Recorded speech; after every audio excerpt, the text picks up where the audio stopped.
In my last video, we were pessimistic, betting on a team to go under their projected win total. But in this video, we're going to be a lot more optimistic. We are betting an over win total for a team in the AFC, as well as their division odds at plus 310. And at the end, couple of award picks, including one that is 300 to 1. And now the best way to support this channel and stay up to date on all of my picks for the 2025 NFL season, hit that big red subscribe button. And how about the like button as well before we even get started? Why not?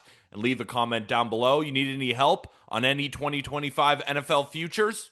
Let me know. Or do you have any comments on this future that you're about to hear? Let me know in the comment section below. I'll be sure to answer all of them. And before we get into the analysis, if you haven't signed up for BetMGM yet, remember to use code JUSTGridiron for a first bet offer up to $1,500 back in bonus bets if your first wager loses. If you download BetMGM and use our code, again, JUSTGridiron, and your first wager is a loser, you'll get whatever you put on it up to $1,500 back in bonus bets. Without further ado, let's get into it. But first, let's talk about last year, because last year was a disaster for Trevor Lawrence and the Jacksonville Jaguars. They lost a few close games early and started the season 0-4. It would only get worse from there, and then the season just went off the rails when Trevor Lawrence suffered his first injury against the Eagles, missing time until week 13, where his season then would end with a concussion. A 4-13 record felt like rock bottom,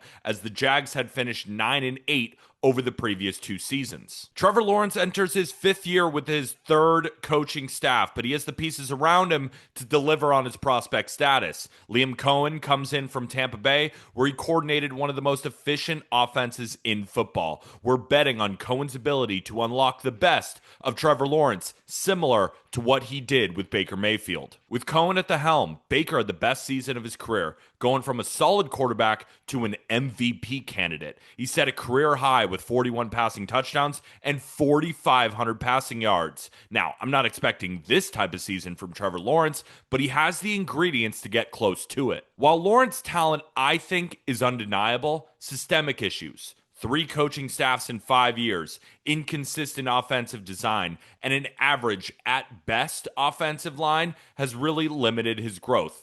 Also, injuries. Liam Cohen's arrival provides a clear path forward, particularly in these 3 areas: quick game efficiency, blitz answers, and yak-friendly structure. We're going to break down all 3 of those right now. According to FTN Fantasy, Tampa Bay under Cohen generated plus 92.44 EPA on quick throws in 2024. That was the 3rd best mark in the NFL. Those quick game concepts made life easier for the quarterback, kept the offense out of bad down and distance situations, and reduced pressure on the offensive line. By contrast, Trevor Lawrence ranked 27th in quick game EPA, despite having Brian Thomas Jr.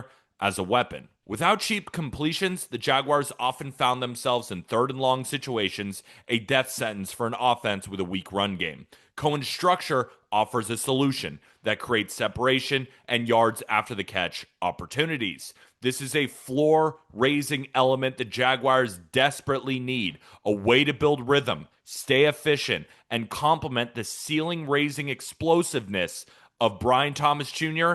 and Travis Hunter. Tampa Bay also thrived against pressure, finishing 4th in the NFL in EPA versus the blitz in 2024. That production signals a play caller who not only anticipates pressure, but consistently built in quick solutions, screens, hot routes, and define outlets that punish defenses for sending extra rushers. Lawrence, on the other hand, was 30th in the NFL against the blitz. His tendency to force these hero throws contributed, but essentially, this is a schematic failure. Success against the blitz is more often about offensive design than quarterback traits, and Cohen has already proven he can scheme around pressure. With his help, Lawrence can avoid freelancing, right? Just trust the damn structure and turn one of his weaknesses into a neutral or even positive element of his game. But perhaps most importantly, Cohen's designs consistently generated yak over expectation. Number 1 in the NFL with Tampa last year. quick hitting, rhythm-based system gave playmakers the ball on the move and allowed them to create. This philosophy works perfectly with Jacksonville's personnel. Brian Thomas Jr., already a top 10 wide receiver in yards per route run. Elite vertical speed. The dude is an absolute monster. Travis Hunter, raw as a route runner, but a natural yak weapon with rare ball skills. And then De'Ami Brown, who made some noise for Washington last year, and as the third wide receiver, the Jags have the potential for one of the most explosive wide receiver rooms in all of football. By building easy touches for his weapons, Cohen can take pressure off Lawrence to be perfect on every throw. Instead of forcing the ball into tight windows, Lawrence can distribute, let his receivers create, and pick his spots to unleash his arm talent. Now, Trevor Lawrence and Baker Mayfield aren't exactly the same, but their strengths and weaknesses kind of overlap, right? Both big arms, inconsistent touch, and accuracy. Cohen maximized Mayfield's skill set in Tampa, helping him to the best season of his career. The exact blueprint applies here. Simplify the reads, build in rhythm, create cheap yards, and let your weapons do the work. If Cohen can give Lawrence the same guardrails, a similar breakout could be on deck. Let's talk about the defense. It's not very good, but can it be okay? The group is coordinated by Anthony Campanale. I think that's how you pronounce his name. I apologize if I screwed that up.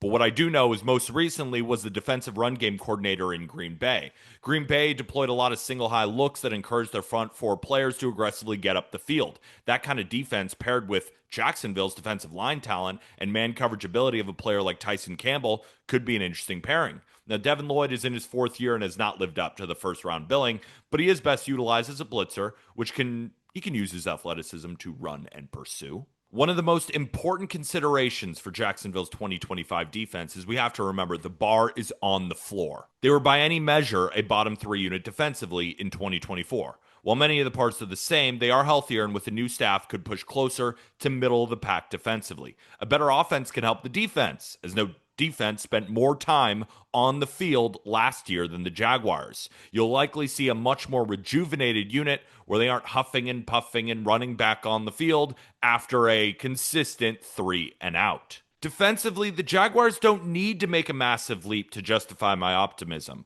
Coming off a bottom 3 season, even marginal improvement could push this group closer to league average. If the defensive line wins more consistently and Tyson Campbell anchors the secondary, the unit should do just enough to complement an improving offense. But even if all things remain equal, which obviously based on my analysis, I don't think that's going to be the case, but Jacksonville just should see some luck bounce their way. 10 one-score losses were the most in the NFL last year.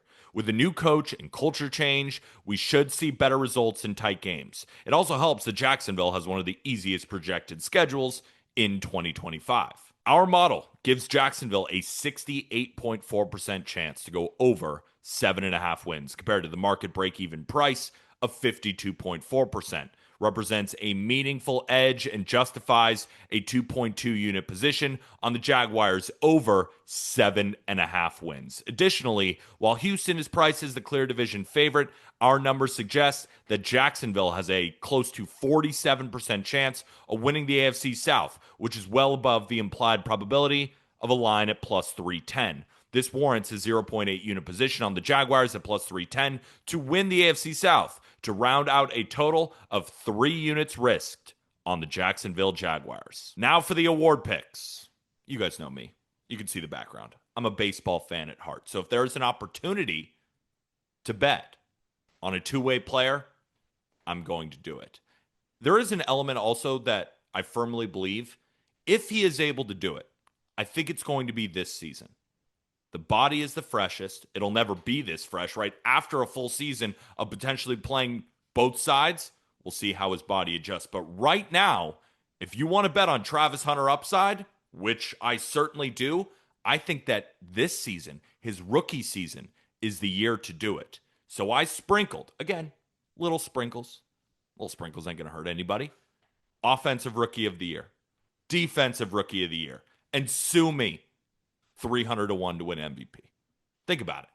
Jags win the division. Maybe they win 12 games. Travis Hunter plays both sides of the ball, catches 10 touchdowns, picks off, has 5 interceptions. You're saying he's not going to get MVP votes? You're saying he's not going to be in the conversation? 300 to 1, please. Travis Hunter to win MVP. And of course, Jags over 7.5 wins, Jags to win the AFC South, and Travis Hunter, Offensive Rookie of the Year and Defensive Rookie of the Year as well. Hopefully you enjoyed this video.